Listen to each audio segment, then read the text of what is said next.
Good morning, it's Virginia, and this video is intended for educational and entertainment purposes only. There's my disclaimer. This is not to replace your clinical professional. Okay, so today we're going to talk about emotion regulation, and this, by the end of this webinar, this board is going to be crazy, so stay with me. And I'm going to do my best to explain how emotion works. So emotion, if we can say, it operates on a timeline, on a bell curve. Events happen to us our whole life. Let's say a good event or a bad event, like good things can happen that still cause your cortisol and adrenaline to rise, which puts us into fight, flight, freeze, or fawn.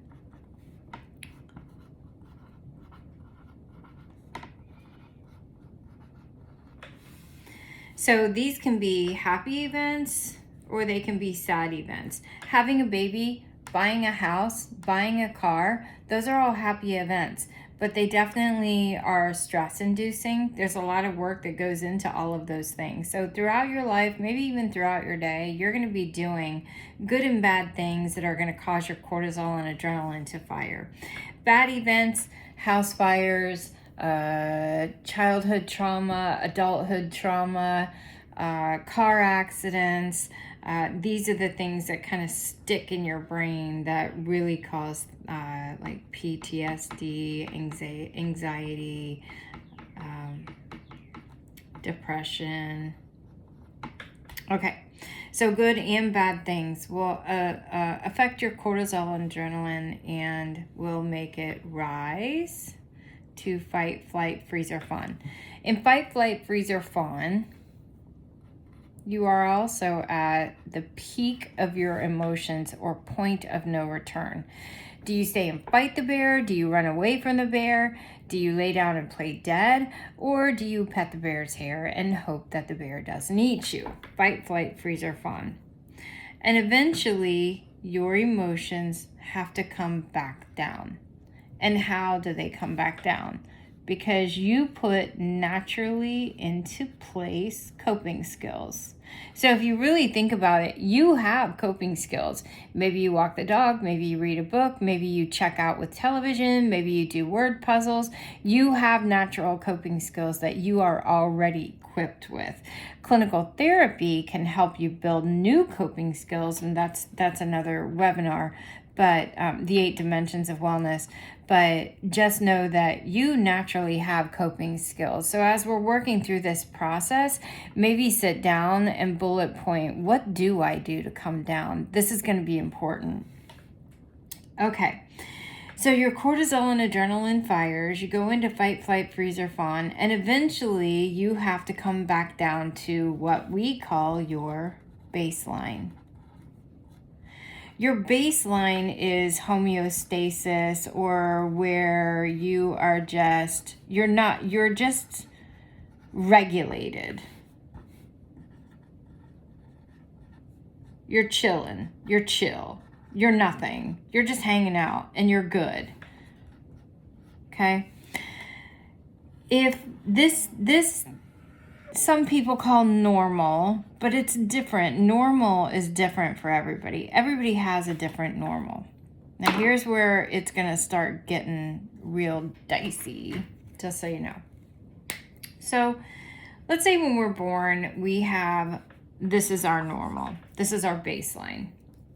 And then we have some early childhood trauma, and maybe our baseline rises up a little bit.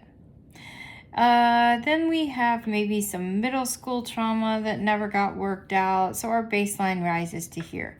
Maybe some high school trauma, maybe some college trauma, maybe early career trauma. If you're a firefighter or a first responder, social worker, anybody that can see other people's trauma or hear other people's trauma, guess what? You, veterans, are going to be really kind of plugging in the trauma throughout your life. Okay, so what happens with all this trauma? I'm going to go back here to fight, flight, freeze, or fawn.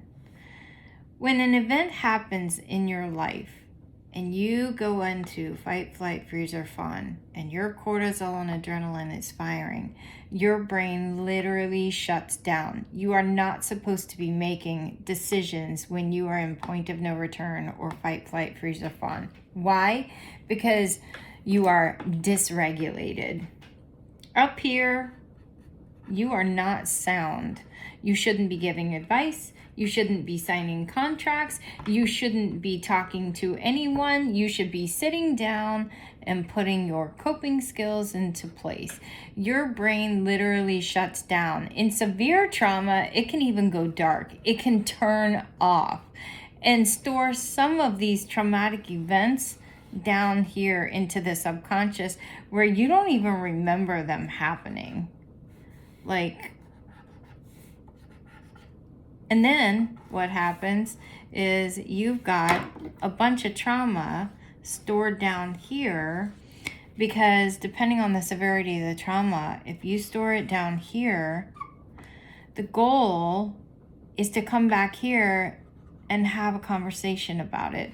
But up here, you're having erratic conversations and making what we call psychological imprints. So that red car hit me, all red cars are dangerous. Well, we know that's not true. But if you don't come back down here and talk about, wow, that was really anxiety driven. I can't believe that happened to me. I almost died. Blah, blah, blah, blah, blah. You need to have the story. You need to know the narrative. You need to test the narrative to see if there's any truth to it. And if there is no truth to it, only through talking about it, journaling about it, therapizing about it with someone, a professional. The goal is to get these subconscious memories, if they're stored as traumatic events, out of your system. These are not serving you, and they are what's causing PTSD, anxiety, depression. So if you go to therapy and you're talking about the horrible things that happened to you in your life, also, I did a timeline webinar. Find that one. That's how you figure out what happened to you. But as you do that, or as things happen to you, especially firefighters, police officers, ER nurses, social workers, what happens is you're storing this information in your subconscious down here. And if you don't work it out, your baseline ends up way up here, not down here where it should be. You're dysregulated. So that means that you have about this much room for tolerance, where normal, quote unquote, people have this much room for tolerance. So all this garbage in here, all of this, you have got to work through. You've got to work out. You've got to talk it out, journal it out, get a therapist, whatever you need to do. Because the goal then is to be, as you're removing these things from your subconscious, your baseline starts to come back down to normal, to where you are no longer having depression, anxiety, suicidal thoughts, homicidal thoughts, etc. I hope that made sense. That was a lot. And there's so much more to this, but today I wanted you to understand the bell curve of how to regulate your emotions.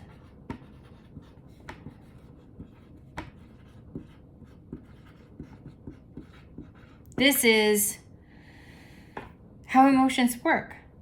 And so now you're probably like, oh my gosh, that makes so much sense. Well, yes, of course it does. And I simplify. I mean, there's a whole lot of brain things happening, a whole lot of trauma bonding happening, a whole lot of traumatic stories and narratives that you've got in your head. But this is the crux of how, in a very elementary way, your emotions work. Hope that helps. Thanks.